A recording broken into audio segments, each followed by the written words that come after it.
I'm British, and that is a challenge I'm going to have to deal with.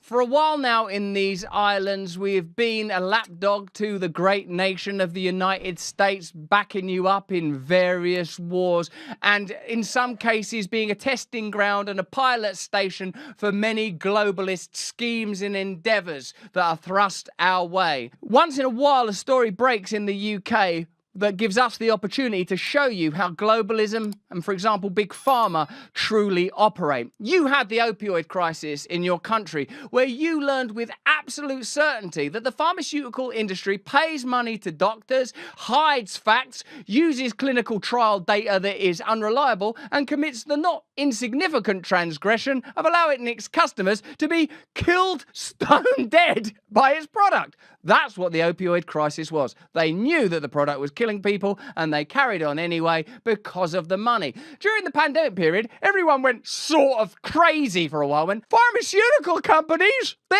great. I'm going to get Pfizer tattooed on my face. You know that Pfizer and Moderna have been granted immunity from prosecution for any flaws, problems, adverse events, or even deaths from their products? That is because these guys are intrepid entrepreneurs. They are taking risks developing these products. Don't pay any attention to whether or not some of these vaccines were patented years ago. Don't pay any attention to whether or not they came out of dual-purpose research. Don't pay any attention as to whether the NIH funded the EcoHealth Alliance that were carrying on experiments with coronaviruses in the Wuhan Institute of Virology, from whence the thing is said to have even come, even though Anthony Fauci spent considerable effort on suppressing that story and supporting what we now know was a pretty bogus wet market origin narrative. If you don't know by now that the pharmaceutical industry, in cahoots with national governments and globalist bureaucratic entities, are driving ill health in a variety of ways, then you ain't been paying attention. But hey, even the legacy media knows now. The legacy media knows now that the pharmaceutical industry is extremely dangerous. How do we know? Well, there's this thing where they've been selling AIDS-infected blood and allowing it to be used in transfusions to thousands of people. Doesn't seem like a very nice thing to do, does it? If you're describing a nice person, I don't know, Mother Teresa, you pick your heroes, man. And then, like you said, they've been selling AIDS-infected blood to people. You go, well, you know what? I'm going to have to, if this is verified, I'm going to have to revise my entire perspective on them. Here is the British Prime Minister, early investor in Moderna. It's a simple fact. WEF stooge, married to a billionaire's daughter who funded Infosys, which is a WEF sponsor, granted contracts to Infosys over his tenure as Prime Minister. You know, he's Prime Minister at the moment. Of course, someone else is going to get elected soon. And what the current narrative is this is a disgrace. This is a disgrace on this government, without acknowledging that this scandal's been going on for 30 years. So our country, like yours, you've got two bunches of C words you can choose from every 4 years. And so in the last 30 years, you've had both of them. And guess what? Both of them did the same thing, because that's the way it rolls within those institutions. Let's have a look at Rishi Sunak offering an apology that simply cannot be contrite enough, can it, given that innocent children have died of AIDS as a result of this corruption. This is a day of shame for the British state. Today's report shows a decades-long moral failure at the heart of our national life. From the National Health Service to the civil service, to ministers in successive governments, at every level, the people and institutions in which we place our trust failed in the most harrowing and devastating way. They failed the victims and their families, and they failed this country. Mr. Speaker, more than 3,000 people died without that truth. They died without an apology. They have to just get a speech together. It's like, oh no, this is bad, this one. This don't look good. I mean, this is bad. This is worse than the fact that I was part of a hedge fund that invested in Moderna just before I was Chancellor in charge of the Treasury. This is a bad one. What am I going to say? Because also this looks bad on the pharmaceutical industry, doesn't it? This is worse than Pfizer settling 10,000 claims out of court to the tune of millions because it's believed that one of their anti-heartburn medications causes cancer, although that's not been proven because these things have been settled out of court. This is worse than the opioid crisis. This does not look good in the pandemic period when it's clear that pharmaceutical companies have been given incredible power. This does not look good when there was a massive wealth transfer transfer in the last 3 years, and all sorts of regulatory advantage was taken at a global level, with the WHO treaty still potentially on the table that would allow your democracy to be overridden by the edicts of the WHO, whether that comes to imposing lockdowns, imposing medications, and the ability to censor. And remember, censorship's on the rise everywhere. How are we going to make this speech look like this is just a one-off, a couple of bad apples, a couple of bad AIDS-infected apples, and as long as we deal with that, this guy is not going to win the next election. The other person will win the next election, but I've got news for you, folks. It's another globalist. You can have one of these globalists. Yesterday when we did the story about the Iranian president dying in a helicopter crash, and you see that there is sort of outpouring of grief. I don't know if that's staged. I'm sure Iran has their own version of propaganda. But the idea that any of these stooges would be mourned is ludicrous. And why? Because we know what they are. They are demonic shepherds herding the flock to their own demise. They are the harbingers of new doom. They are auguring only corruption. You know it. I know it. And the only thing that's more bleak and grim than looking at the face of dear Rishi Sunak there is the certain knowledge that you got no options when it comes to who to vote for in the next election cycle in your country or in my country. Man, I pray for some return to justice. I pray for some awakening. Surely I do, because once you got a story where it's like children are dying of AIDS because of corruption, no, man. Seems to me that ding-a-ling-a-ling-a-ling, maybe a little bit. Ready for the change yet? Are you ready? Let's give it another couple more years. Maybe we can. This gives the other team a chance. They seem like a bunch of thoroughly good guys.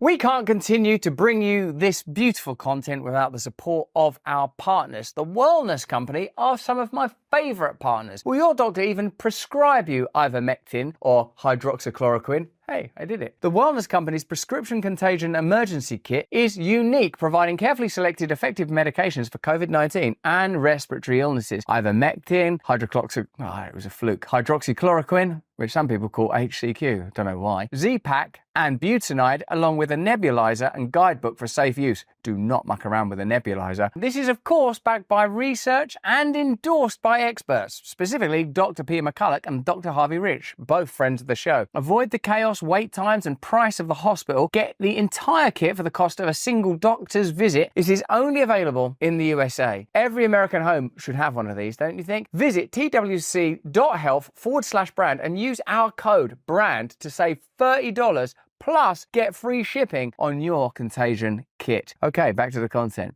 Let's have a look at this story, and bear in mind, of course, what you already know about the pharmaceutical industry, the amount of money they spend on advertising, the amount of money they spend on censorship. You know that Moderna, for example, spent a lot of money censoring my content, Megan Fox, anybody that criticizes them.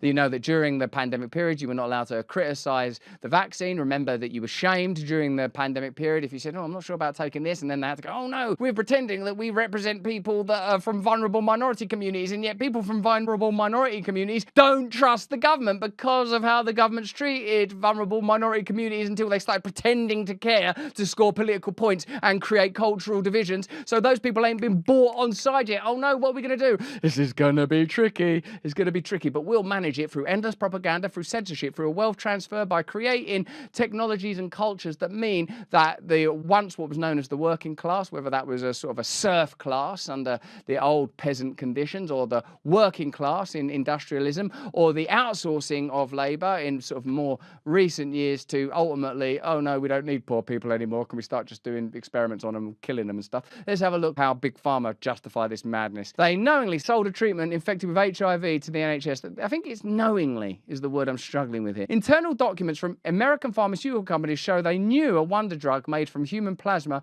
could transmit HIV to patients, but they sold it regardless. We've got a new wonder drug. Tell me all about it. It's brilliant and it's wonderful in a number of ways. One caveat, though, it does transmit HIV to patients. Well, why don't we sell that regardless? I don't see that as any serious problem. I think once you convey HIV, it's not a wonder drug. Some 1,250 people in the UK contracted HIV in the 70s and 80s from Factor VIII, a treatment for the bleeding disorder haemophilia. Up to 5,000 contracted Hep C. In December 82, Bayer's Qatar laboratories discovered chimpanzees that developed AIDS-like symptoms after being treated with Factor VIII, according to an internal memo. However, the company didn't warn patients about the potential risks. Why not, one wonders. As the dangers became clear, they kept selling it. Having created a safer heat-treated version without viruses in February 84, Bayer continued to sell the HIV and Hep C contaminated until August. They had a better one. But they continued to sell the HIV. You know, we had that problem where we were selling that HIV-infected blood. Yes, I felt bad about that. It almost prevented me from promoting these opioids that we knew were addictive and were killing people, but I focused and I got through it. It almost prevented me from ensuring that we were granted legal immunity before striking these deals with governments across the world before the pandemic, but I focused. Anyway, what were you going to tell me? Oh, well, we don't need to give people Hep C and HIV anymore because we've improved this. We got this safer heat-treated version. Oh, well, you know, there's no point rushing that. Wait till August. It'll line up nicely with September. New term, new life, less AIDS. We'll think of a slogan for it. The UK kept prescribing the dangerous version till 85 and never recalled it from hospitals. Qatar rejected the idea of recalling its infected factor rate from Asian countries in 84 because it could cost up to $2 million worth of sales. And it's a matter of priorities, you know.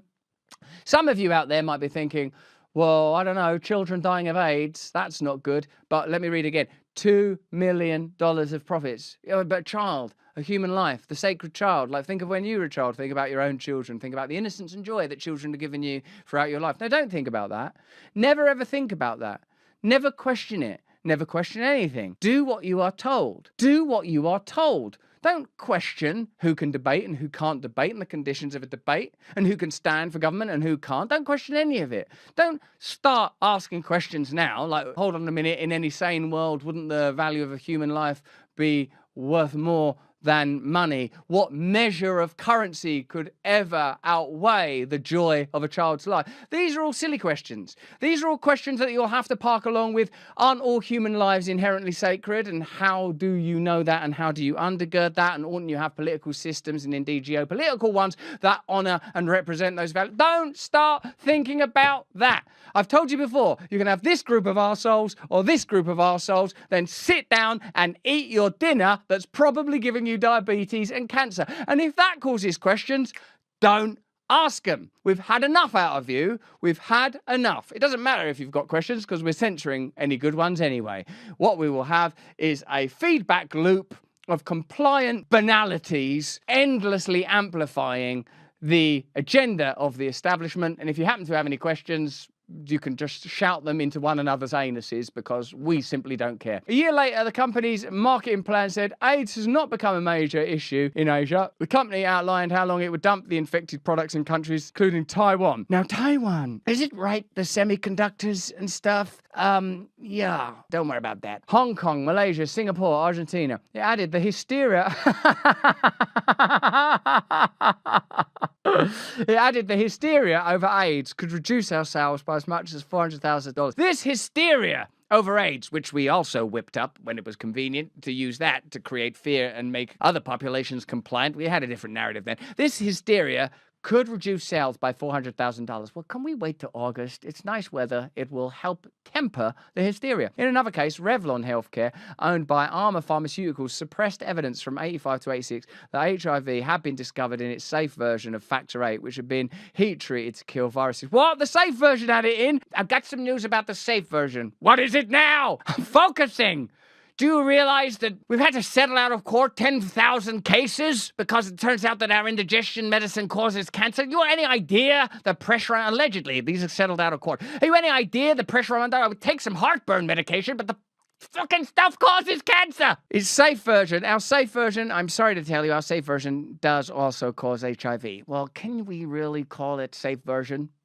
Till March we can, because then we got an even better version coming that causes a bit less AIDS. Like now someone will be saying, actually HIV and AIDS are different things. Yeah, and selling blood with AIDS in it is a different thing from living a decent human life. Let's focus the attention now, guys. Rather than withdrawing the faulty product from sale, the company deemed the problem... They deemed the problem a marketing issue and covered it up. Sir, we got a marketing issue. What is it? When we're trying to market AIDS-infected blood, people don't want it. That is a problem. What if we just don't tell anyone? I would say that any industry that promotes these kind of ideas, that has these kind of crimes in their hands, ought be heavily regulated independently by an assembly of ordinary civilians, and that there should be funding for clinical trials on medicines that is not undergirded by pharmaceutical companies that are set to profit. That the regulatory bodies that regulate pharmaceutical companies shouldn't accept funding from pharmaceutical companies, and politicians oughtn't be allowed to invest in pharmaceutical companies, and pharmaceutical companies oughtn't be able to spend money lobbying politicians or donate into political parties. But that sounds so complicated, doesn't it? I mean, I could barely say it out loud without falling into the complexity of language that had to be conjured. But hey guys, that's just what I think. Why don't you let me know what you think in the comments?